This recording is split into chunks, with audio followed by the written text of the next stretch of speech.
We are happy to be joined by Dennis Bermudez, who will be in action this Saturday night in Salt Lake City as he takes on Brazilian Rony Jason Bezerra. Dennis, how you doing, man? I'm doing awesome.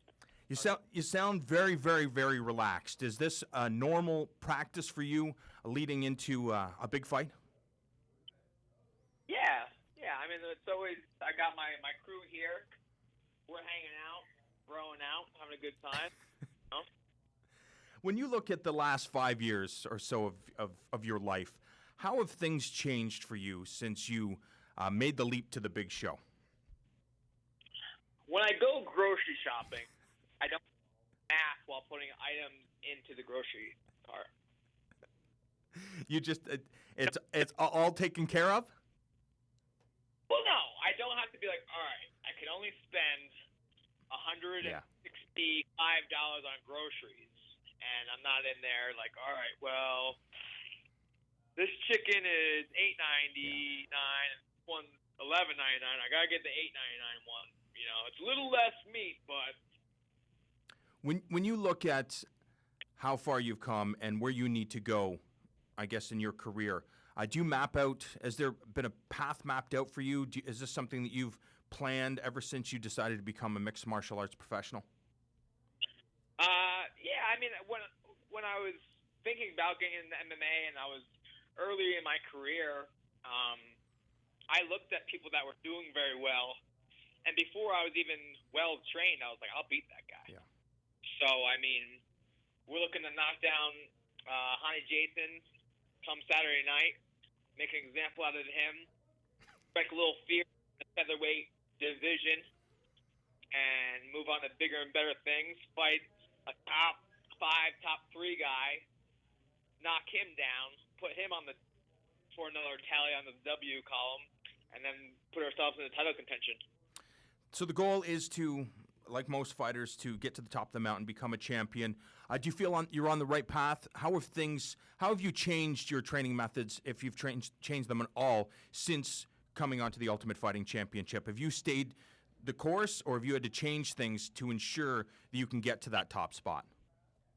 Well, this fight camp, I started utilizing Brian at his gym. He's a co-owner of Long Island MMA with my jiu-jitsu coach, Greg DiPasquale, and I've been using Ryan a lot more, man. I mean, he's been fighting longer than I have, and he really gets it. And he also takes the things that I'm good at and allows me to put it in my game. He doesn't try to change things that I'm good at, you know what I mean, and make it more like his style. He lets my style be mine, and we just try to improve it. Do you think of what the best version of you is, and have we seen that? And what do you need to do to make sure that guy is in the cage every night? I mean, the best version of Dennis Bermudez that you've seen to date was probably my performance against Clay Guida, but I'm looking to, surpass that come Saturday night, and there be a new, improved Dennis the Menace in the octagon. I think of when people think about your fighting style, clearly a fan-friendly fighting style, very exciting. Is that something conscious when you go in there? Do you think to yourself, okay, the only way, when there's 400 athletes on the roster, you have to separate yourself. You always have to go so that people will always remember your name? Or is it just in your nature to fight that way? Well, I mean, I've been fighting in the UFC for the past 5 years, and my following and my fan base isn't that amazing, you know? Right. I mean, obviously my fighting style, I mean, a lot of my fans that I do have, and they do embrace it and stuff like that, and they do acknowledge me. They're like, dude, I love the way you fight. Every time you fight, I'm definitely tuned in, you know, but I'm just trying to get more eyes on myself and become even a bigger figure in the UFC. I mean, with that said, I've started my own YouTube channel to try and bring out a different side of Dennis Bermudez that you're not able to see in the octagon. More funnier guy, you know. It's called Menace Tube, and we're just trying to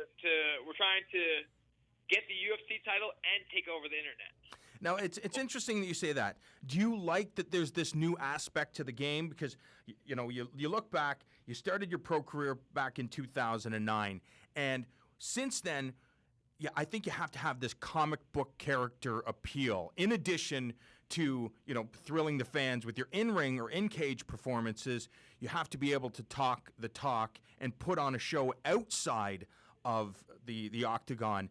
Do you like that part of the game? I mean, not really, because I come from a wrestling background, and wrestlers acknowledge other good wrestlers. You know what I mean? And with MMA, I mean, if you're in the UFC, like, let's be honest, like, you're a good fighter and you're tough as nails. You're in the UFC. You're the highest platform. So now it's being able to distinguish yourself and differentiate yourself from all of the other 400 or 500 fighters. What makes you different? You're a good fighter, so is he. But why do I tune into you? So I'm using social media and stuff like that to try to expose my, funny side that all my friends and family love, When you look at the growth you've had since entering the UFC, where do you think you've improved the most? And I know a lot of fighters will say, well, I've grown everywhere. But is there some specific area that you feel, oh, yeah, I chart my own growth. I certainly know that I'm getting better in the kickboxing area, jiu-jitsu area. What area do you feel that you've grown the most over the last half decade? That's a tough one. I mean, because ever since I started fighting, I wasn't afraid to take a hit, and I was always trying to hit my opponent the hardest, as hard as I could.